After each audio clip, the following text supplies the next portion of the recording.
Hey, I am Mustafa Sharif. Thank you so much for listening to Urbanistica podcast. As you see, this episode is going to be super special, super interesting because actually we are recording it from the location, from the project that we're going to talk about. It's not from a studio or it's not from Teams. It's literally ERL. We're going to talk about the waterfront project, Hornsberg Strand, together with my great guest and colleague, Magda. Hey, and welcome, Magda, to Urbanistica podcast. Thank you, Mustafa. Thank you a lot. How are you doing, Magda? I'm doing fine, but I'm also very warm because it's a very, very sunny day today. Yeah. As you can see. Yeah, and I'm really like, I would say melting. Yes, but this is also what we wanted today, to be out here on such a day, really. Exactly. I was super happy when you suggested that we go to the waterfront and record it, because recording it in a studio, it's okay, it's a good storytelling, but being at the location, it's amazing storytelling. Yeah, thank you. So it was a great idea. Huh? Magda, you are going to be our storyteller for this episode. In Urbanistica podcast, we leave the stage for the guest, for the storyteller. So how would you like to introduce yourself? And please tell us, what are you passionate about?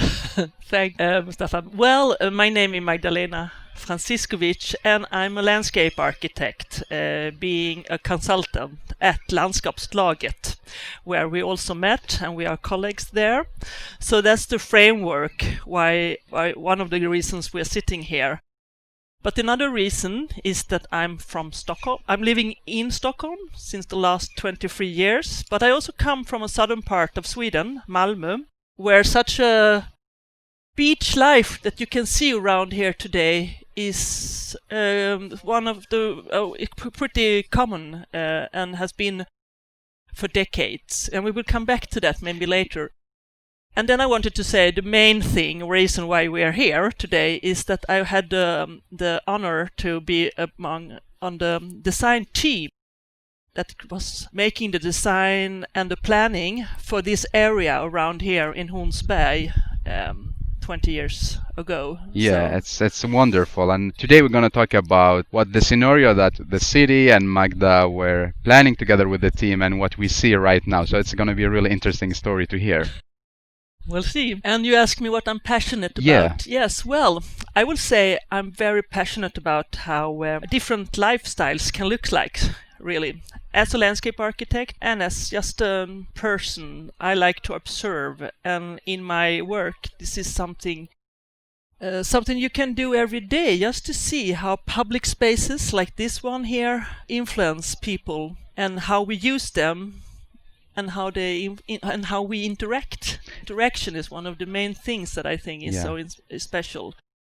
Would you imagine that you're gonna record a podcast as a social interaction in this place? Oh well, now you're pushing the borders a bit, Mustafa. We'll see. There is a lot of people here, but I actually think they're so occupied by just sunbathing today. Okay. So we'll have a see. But Magda, when did this passion started? Was it when you were a kid? Maybe where you were studying? How did this grow up? I think I always had this interest for how people what people do and how they do it. You know, you can watch television, you can watch TV series, you can read magazines. They're also all about these things, that how people do, how different lifestyles looks like. And being out in the public space, a popular public space, you can learn a lot about it. And since I grew up in Malmö, who's also called the town of parks, and I grew up just nearby one of these parks, I always been a part of this green public structure that was sort of my backyard while growing up. So I think it has so much powerful that you became a landscape architect as well. Yeah, sometimes I think about that too, because as I told you, my background is not that I am the first person in my family who been studying to become an academic. So this is also a factor. And then how come you choose landscape architecture? But I think it's another story. But still, by just being out in places like this, you sort of develop a certain eye for these things. And also because, during your spare time, I spend a lot of time with my friends and being outside in parks, in play yards, in sports fields. So it got into my beams, I guess. Yeah. I guess it's a part of your DNA. I guess so. Yeah. So. But you're also a great mother and landscape architect. So how does all this comes together when you sit on with your colleagues and sketch? How do you use this knowledge that you're from different background? Let's say you're not Swedish, but you're here planning the Swedish city. This is all the experiences that we carry around on. So how do you use them? How much shall you use them? How much shall you also be aware that you're also a professional, having to weigh different aspects? But of course, being a mother to two teenagers who love certain things and not other things, of course that's influenced me. And we've been going around in most of the play yards around Stockholm. That's amazing. And nowadays it's most of the basketball yards that we visit. Okay. But as you told me, I also have a foreign background. My parents came to Sweden in the 60s from former Yugoslavia and Hungary. So of course I have an immigrant experience too, and this is also something I carry with me since the city of Stockholm and every city sort of have a reason to embrace and also see the qualities in a diverse population with different national and ethnical backgrounds. Yeah, yeah. And do you find that is super useful when you together with your team and trying to shape the future of different urban spaces? I hope so. You never know that to start with, but maybe after some time, if you have good discussions, you can also realize that we have different aspects putting onto the table. Yeah. And that to be clear and honest, most of my colleagues, in our branch, planning and designing branch, have a very Swedish ethnical background. Sort of, you can say that dominates. Yeah. So, out of some reasons, there is not so many people choosing this field. Strangely, I would say, but so of course, in that sense, you have a bigger goal, a little bigger task to also put in the wide perspective and to understand the different. How do you say? If you see a way of being that you don't know for 100%, don't judge it too quickly, because maybe it's just something you're not used to. And Magda, if you go back in time, would you choose the same path again to become a landscape architect? Yes, I would. Yeah. That's amazing. Yeah, I think so, because this combines a lot of interests. Personal interest, but also interest for developing society. Yeah. Nowadays, with all this climate change, we have, what can I say, Mustafa? This is sort of a future occupation, more or less. So talking about planning and shaping the society and the urban spaces, so would you like to tell us where are we now and what is the beautiful atmosphere behind you? Yes, we should, because we are at the waterfront of Hornsberg. It's the northwest coast of Kungsholmen in Stockholm. And this was before an industrial area with parking lots and an asphalt fabric, actually at the site where we are now. Can you believe that? But then, of course, this town want to build more housing and develop. This is still a part of the inner city of Stockholm. So the plan started like 20 years ago for new housing blocks around here, and that's what we see. Well, you don't see it, but we have it just in front of us, sort of very clear blocks and streets. And then here we have this strip now, about 10 meters wide, of a shoreline that goes like this. To start with, I can tell you also the story, since we got the commissions to work with the municipality for a design of the public spaces around this Hornsberg strand. And at an early stage, we were surprised, because the first sketches we saw, in them there were no park at all. There were a quay It stopped actually at a wall we have in front of us here. And the aim was to have a beautiful view over the water, more or less, with the houses coming down. And some terraces and cafes, and that's it. So the idea was not at all to have something like this? Not to start with, not the first sketches, but then since the coast, Stockholm has become bigger by this project.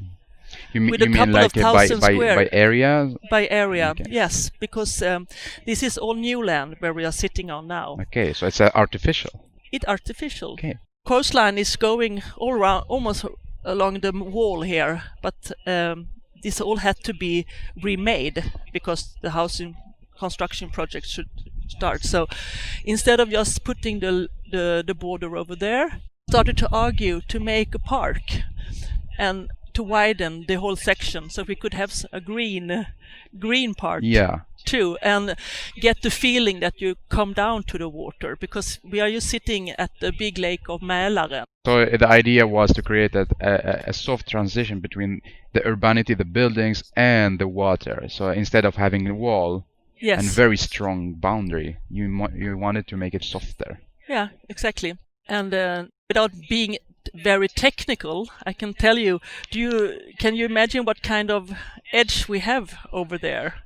Well, it maybe looks, if you've been visiting in the park, it looks natural, but it's actually a K. It goes steep down. So, but it was good for the construction, so they could build the rest. And that's how this park more or less was created. Yeah. So whose idea was it that you wanted to make a new artificial park here?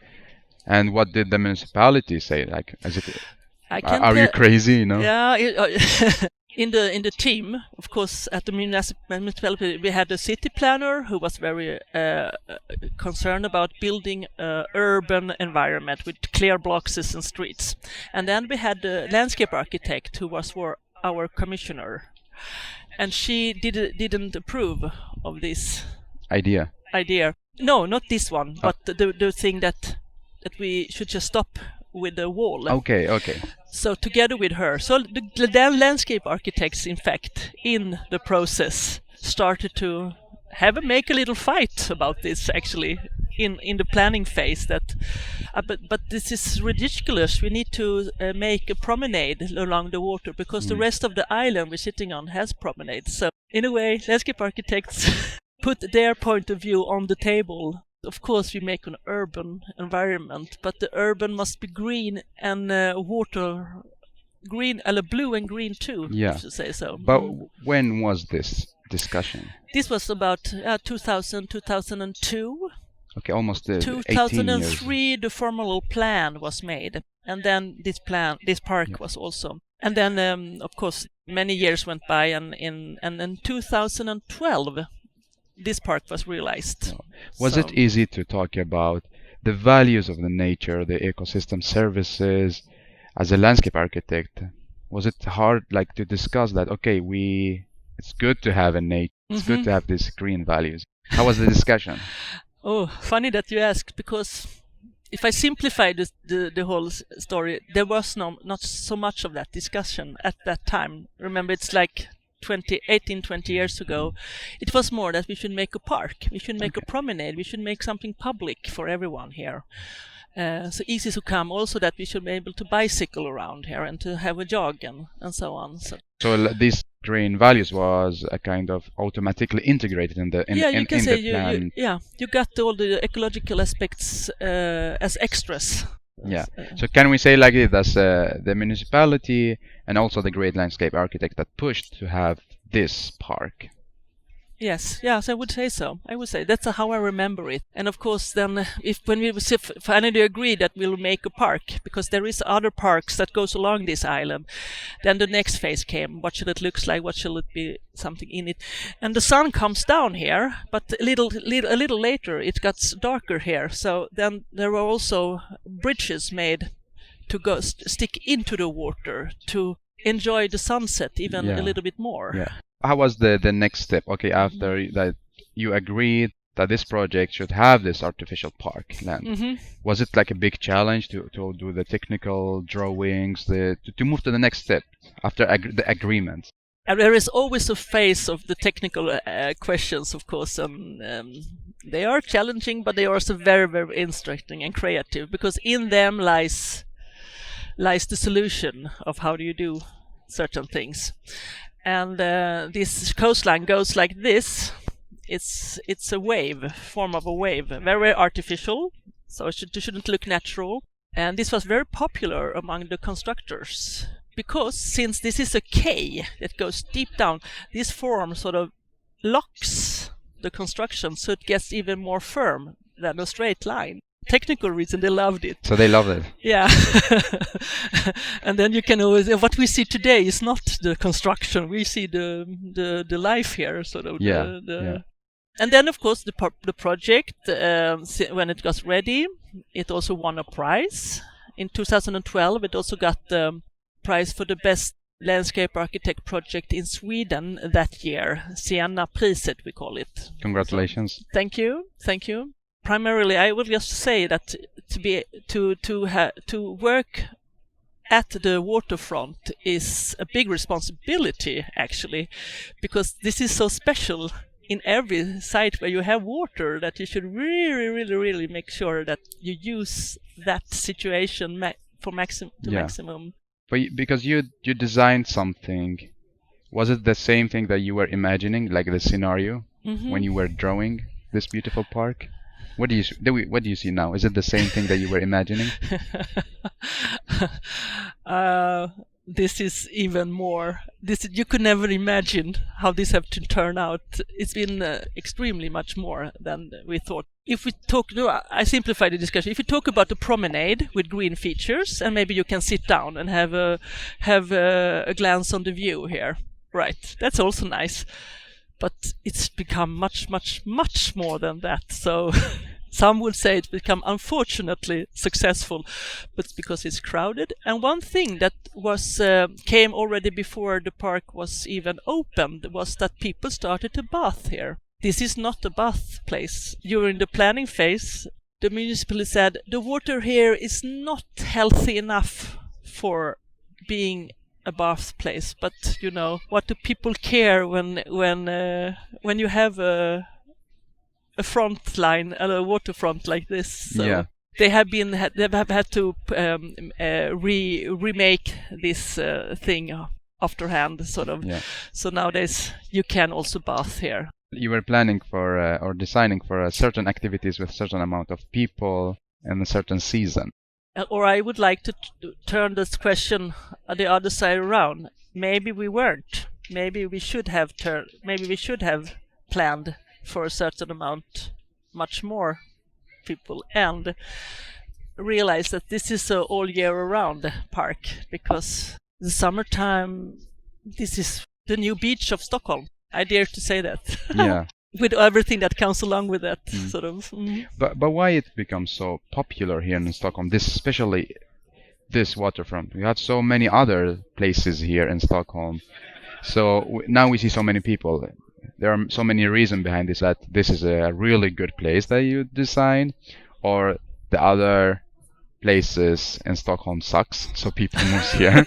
So what do you think? Why people love this place? That's a good question and a key question, more or less. And I would I will ask you myself it, but I'll try to give you an answer. Yeah. And of course, it's quite beautiful here, because there's a lot of nice places where you can just sit down and enjoy that it's a green park. But I also think that many other especially places where people take a bath in Stockholm, are much often more nature-like. You dive from cliffs, and that can be nice, but that's another kind of summer life. And also we have some beaches, but they are very small, and they are often full of small children and everything that comes along with that. And here you have a man-made a new situation, and a situation where you have a street over there, you have the lake over here, you have the park here. So many different kind of people can meet here, and you can also show yourself very clearly here. It's easy to see each other in this section, more or less, and that's also turned out to be the fact here, that people use that situation to show off nice boats. I don't know if there is anyone right now. No, it's quite peaceful. But it goes quite often very fast. Big boats outside here. Yeah, And so you mean it's also a kind of stage to show off like your fancy boat or your, how to say, it's a kind of also a catwalk, this nature promenade. Catwalk is a really good word, but because, yes, I would say so. And since I come from Malmo, we had catwalks always there because we have 5 kilometers of city beach. So a part of that was always the catwalk for the beautiful people with expensive bodies, as I usually say, but they put a lot of effort into. You mentioned the other places here in Stockholm when you're also facing the water, but these are more, I have to say, limited in size, like small and for certain amounts of group. So is this place become a huge success because it's open for everybody, for families, single people, children, teenagers? Yes, yeah. And I guess it even became so popular that we also in some parts see a little backlash of it because it's a good site. It has qualities that people are looking for, every kind of people. But then also we have a lot of people that invested a lot of money to move into these new blocks here because it's nice apartments around here. And then having the people from all over Stockholm coming here at the same time is also the neighborhood of people who moved here. And sometimes these two groups, or what can you say, a way of looking on life, sometimes have to cooperate. And in the early stage, since it became such a big success immediately, there were a lot of complaints because it was garbage and no toilet and the bath, a lot of bathing and a lot of noise.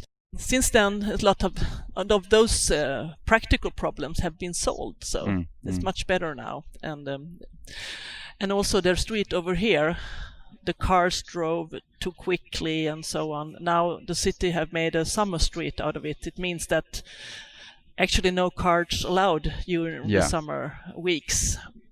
So it's actually one big terrace now. So So before it was more that people invested in the beautiful apartments that facing the water, and then we have the citizens that come from all around Stockholm, independent on this background of the socio-economic level.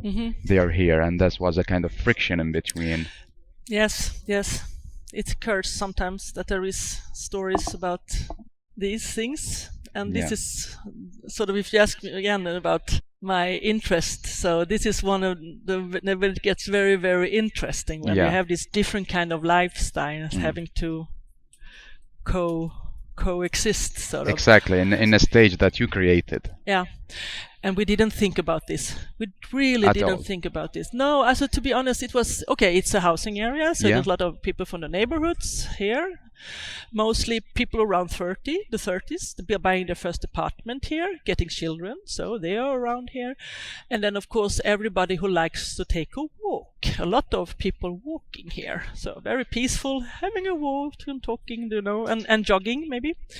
But then we also have this summer beach life coming together here, where it comes to showing off on jet skis and so on. So this is quite interesting. So connection. Is it common that we see the same thing that people show off with their jet ski boats and other summer body in other places in Stockholm, or here is the big focus? Because I see it's a really big stage when you have the audience and then when you have the water. I would like to know where the other places like this are in Stockholm. I haven't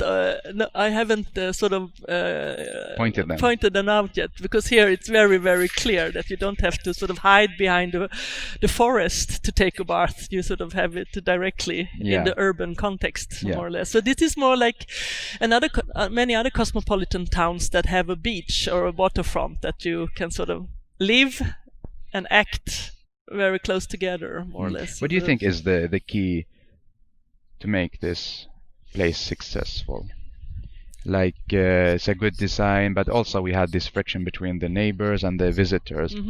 how do you think these people come more together now to coexist? What do you think was the key to? Complex question and a difficult question. For of course, I forgot to say that people sometimes point out what kind of people mainly come here too, since just a couple of 100 meters up the hill here we have the metro station, and that metro station also connects Stockholm with the northwest suburban areas with a different kind of inhabitants, usually with a different kind of more ethnical and maybe socio-economical background too.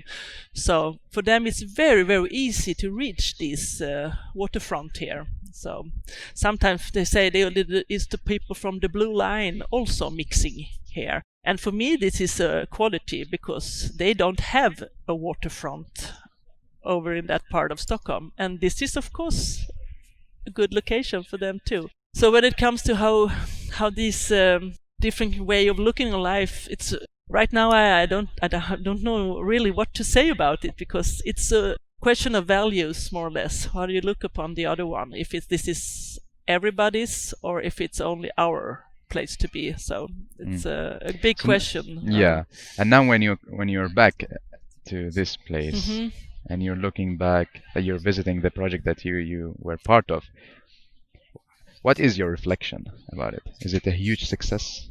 Yeah, I would say so.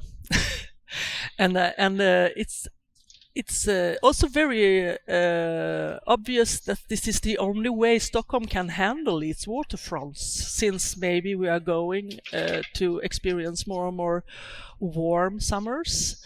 And summers where we talk a lot about integration and variation and different cultures mixing together. And here it's happening. So this is one big success out of the social aspects too. I agree with you. It's not only a place that integrates the urbanity with the water, but also the different backgrounds in the city.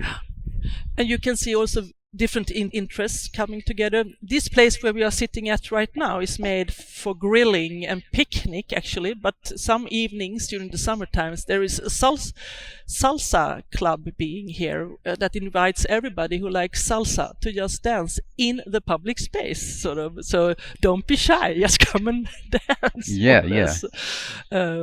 That's amazing. This is also one of these things, and we can make some other examples of the subcultures that occurs in a public space. And for me, that is a success. One thing is to design the space and some features. If it's green, should grow things there, or it should be a pavement or whatever. But then how people embrace this.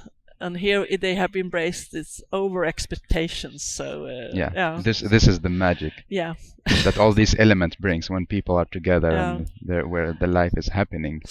Do you think this project is an eye opener for the Stockholm municipality to learn from here and then to try it in other places in Stockholm? I do hope so, because it's a good example. It is an example where different policies that the community itself talks about, that a city for everybody, a quality city, and a green city, green-blue city, everything comes together here. So in that case, it is an ideal project. But if you ask if it will occur in other parts of town, I hope so. But that's a complex question, because every investment in the public space need to find its way of being financed, and this was financed by building all these houses for the community. The municipality sold the land, real estate land, and right now this is sort of the key question: how much land can we sell to get the money to invest in places like this? And right now I think they're looking upon these things in quite a narrow term, because selling the land can't maybe pay everything that becomes loved places for the public. Sort of. So if I understand correctly, the different key elements that made this place successful, the financial model, the creative idea of making an artificial, and also the accessibility. That it's accessible Exactly. to every single person in the city. Yeah, it is. With let's say with a transportation card, we cannot say it to every single body, but with the people with a transportation card. Yeah, exactly. Yeah. Right. And by enlarging the section, we were able to build 400 extra apartments. I just give you that an example. Then the project leader was satisfied because it helped the what do you call it? The calcul. The calculation, and you see a good result. But since designing public space should be more than about this calcul, but that's one of the reality effects too, sort of that we have to be smart with how can we maximize everything. Exactly. Maximize the benefit of every single millimeter. Exactly. Are you here often and visiting this place? I am here because since I live on the island, I often take my exercise through here. It became my favorite place to take a bath too. So, Magda, when you work now in the new project that's facing the waterfronts, do you also think that maybe we should do the artificial trick here as well? Or this was super unique?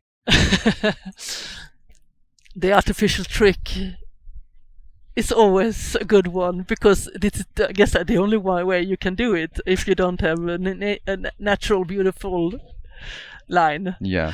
And either we have an industrial case, for instance, here in a lot of new projects occur at formal industrial areas, but they look like they are usually quite high and not so interesting when it comes to meeting the water. And then we have the natural coast. But I would say I learned one thing, that try to make everything bigger than you're first allowed to. Try to stretch, make Stockholm a little bigger as a seen to the area. This is a question that we usually not talks about because the town loves that it lies on water and it loves its landscape. Yeah. But since people also love to be by the water, maybe we can stretch them a little bit. So, but this was actually a really smart trick, to be honest. That you pushed it so much that you even imagined that could be a really long, big waterfront park. So that's I really like the idea, and also especially it was like back in time, in 18 years ago. And as you know, here in Urbanistica podcast, we talk a lot about smart city, and we're trying to explore what is a smart city. So, and I'm really happy that we have this time, and you give the time for recording this episode. So my question is going to be, what is a smart city? How do you define a smart city? I love that question. What is a smart city? Well, I think for me, after this talk here, I would say a diverse and tolerant city that can handle a lot of new inputs that maybe wasn't planned from the start with. It sort of have it's in a, what do you call it? It's resilient enough also when it comes to social wishes coming together in a certain place. And then, of course, I think that the smart city is also a place that is as people in the public friendly. I would put it that way, sort of. That you have a lot of generous and good public spaces that people can use for different purposes, and that you can also spend your summer vacation in your town because it's as good as anywhere else, sort of. So you don't have to travel to get that experience. So basically, the smart city is about a city for all people, a more accessible city. I would say, and then of course the main thing is that it is green and it can handle the ecological process too. But we choose today not to talk so much about those processes, but more the thing that also this social interaction need to have space enough for each other, because in this town everything gets a little bit smaller because the areas needs to be planned for many different things, and then also it gets more dense, of course, and in that then crowded environment it can also occur conflicts or misunderstandings or since we have to cooperate in another way. Do you believe this artificial what do you call it, beach or park is a smart place? I think it's smart, but I would have liked it to be even smarter. And one main thing I would have want to change, if you would ask that, is should be double as wide. Okay. Now it's how many meters? It's going from 15 to maybe 30 at widest. Okay. Meters.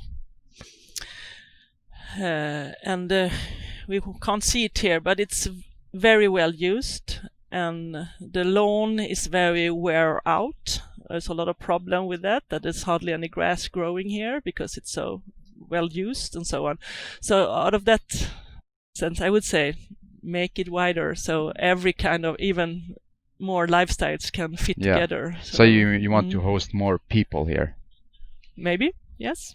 And more greenery, of course. And also more green. So that's how you make this place smarter. Yeah, I would say so. Yeah. So how conclude that make sure that you have space enough for what you really want. Yeah. When you talk about things in the urban space, sort of. From the definition that you gave us about smart city, do you believe that Stockholm is a smart city in general? I think Stockholm has very, very good conditions. What do you say? Have a good starting point to be very smart, because there is a lot of green areas around here, and since the town is growing, use those areas in a smart way with a lot of knowledge about different processes, then it can continue being a resilient and smart city without any electricity or whatever, because that's not what we talked about today. More about these being then carried to us, sort of. Exactly. That's very beautiful way of describing, an interesting way of describing what is a smart city.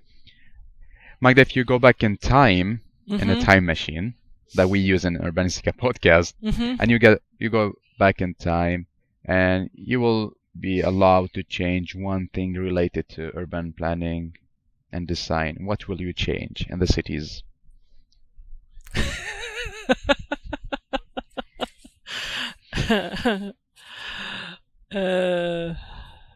Well, I will just make it very people friendly in every corner. I would say that the cars have to back up more. Not take them out totally, but just back them up. Not put them on the top. No, put them on the top. Turn the triangle and make everybody is a pedestrian. So because then you also satisfy the children, the elderly people, disabled people. Yeah. So you can do a lot of things by. How much are you working with this concept now in your daily professional work? How much are you pushing for this? I think it's takes up almost half of my time, more or less, sort of, because in everyday discussion, this is the mindset you need to have. One thing is the policies, but then in every project, when it comes to being very detailed and very clear, you have to sort of make sure that this also fits together, the principles down to the ready-made project. Sort of. I'm looking around, so I'm so happy to see people are happy here, and it means that this place is delivering what it's supposed to. You think so too? I really believe, and I can see it, I can feel it. So really well done, Magda, and for all the team as well in this project. Thank you. Yeah, I must say I have to give some gratitude to the firm I used to work with, Nyrens Arkitektkontor, who was commissioned for doing the design in 2000. Sort of. Yeah. Do you see in the future cities that we have to fight a lot in order to get the green values and the social values?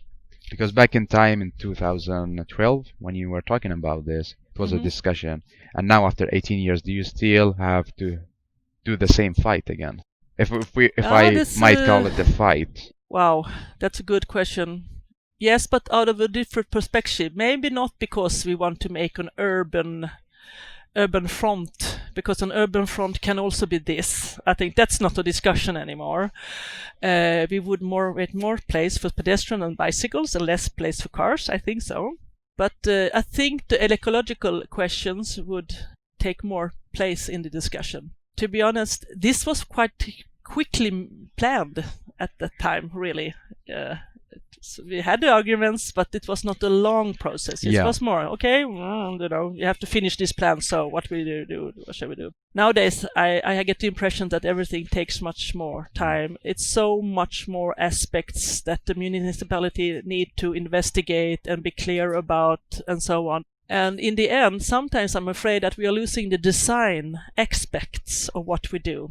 Because we should make clear that we be aware of the stormwater and the pollution and blah blah blah, many different aspects. So in the end, make something beautiful that people can love by just being there. It's a big responsibility for you as a landscape architect to try to create a place where everybody could feel happy. So it is. I can feel it's the big pressure. The question is always, how do you measure that we've been successful? Can we measure, or is it more relative knowledge that you need to deal with certain factors? What do you think? How can you measure places? I can imagine by the amount of people maybe visiting it. Yes, of course, the amount of people, and maybe it doesn't need to be corona unfriendly crowded as it is right now. We won't talk about that really, but the other thing is, I think it should be beautiful also without people. Okay. So you should to be able to take a photo of it and just enjoy the green, the green features and the forms. Yeah. So I think so. And also, I believe that part of measuring how this place is successful, that the values of the property is increasing. Mm-hmm. The businesses that's still running because of people here. Yes. So there are many aspects of measuring how good design you made. Yeah, of course. Yeah. So. Well, Magda, I'm super happy that you give your time to record this podcast, this episode here at the place at the moment. Thank you so much again for your time. Thank you, Mustafa. It was nice that you accepted us doing this, sort of stepping out of the studio. My pleasure. I love this creativity. I love this crazy ideas. You made an artificial waterfront with a real sun. Yes, exactly. So, well, Magda, I would love to finish this amazing episode with 3 questions. The first one is going to be, what is your next step? Well, the very next step will be to take a bath, I think. The directly next step. The directly next step. And to enjoy this summer. And continue just fighting for the good public spaces. You choose the word fighting because sometimes you really have to make yourself a little bit uncomfortable if the question takes another direction in all the priorities that our working as a planners and landscape architects work does sort of. You're not getting tired when you wake up in the morning and say, okay, I need to take this fight again. The value that you sort of have a value, the mindset that you have is still something you can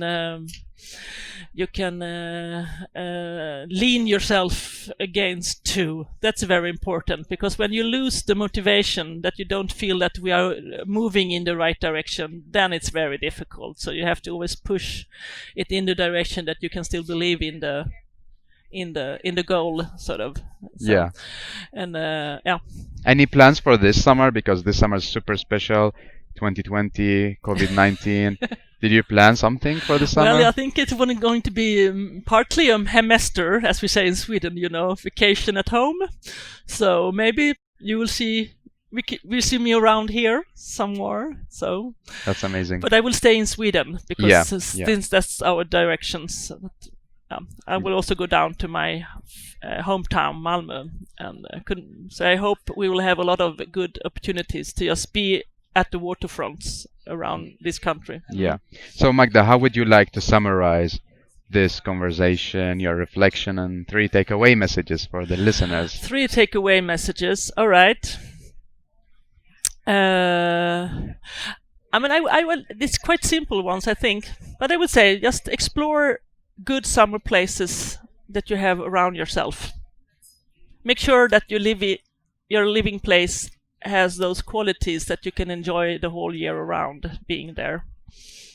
When it's 10 minus degrees or when it's 30 plus, still you can enjoy being there. And the other thing is to expect the municipality, the authorities, to develop good public spaces. I think that's a very important question. So that you can have these summer places. Yeah. Without, and also feel that the city is developing towards an equal town for everyone. So the third one would be put the common first, I guess. Cities for people. Yeah. Always. Yeah. Thank you so much, Magdalena, for the powerful takeaway messages. And now the 3 hashtags. The 3 hashtags. Well, the first one would be Hornsberg Strandpark. I don't know how we write that because it's... I will. Hornsberg Strandpark. And I would also say waterfront. Waterfront. Yeah. And put the common first. Put the common first. Yeah. Thanks. How do you pronounce put the common first in Swedish? Det allmänna först. Something that belongs to everybody, sort of. Yeah. The allmänna. Yeah. Magdalena, thank you so much. I'm grateful for your time, for your inspiration, not only here on the podcast, but also as a colleague, learning from you every day. So much knowledge. Thank you so much again, Magdalena. And I'm also very happy for you inviting me here and pushing me to do this and a lot of other things too, Mustafa. Yeah. So, hopefully will you also come back here? Of course, yes, yeah? Of course. I love it. I love it. So the time you told me let's do it here, I'd be like, okay, that's amazing. That's amazing.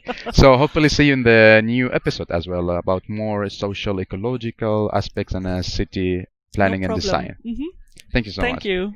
And thank you so much again for listening to Urbanistica podcast. Please don't forget to follow Instagram and subscribe the YouTube channel for live talks. If you have any great story that makes our city smarter, please contact me. Urbanistica has been produced in collaboration with Landskapslaget that work with landscape architecture, urban planning and design based in Stockholm. Keep up the good work. Keep loving cities.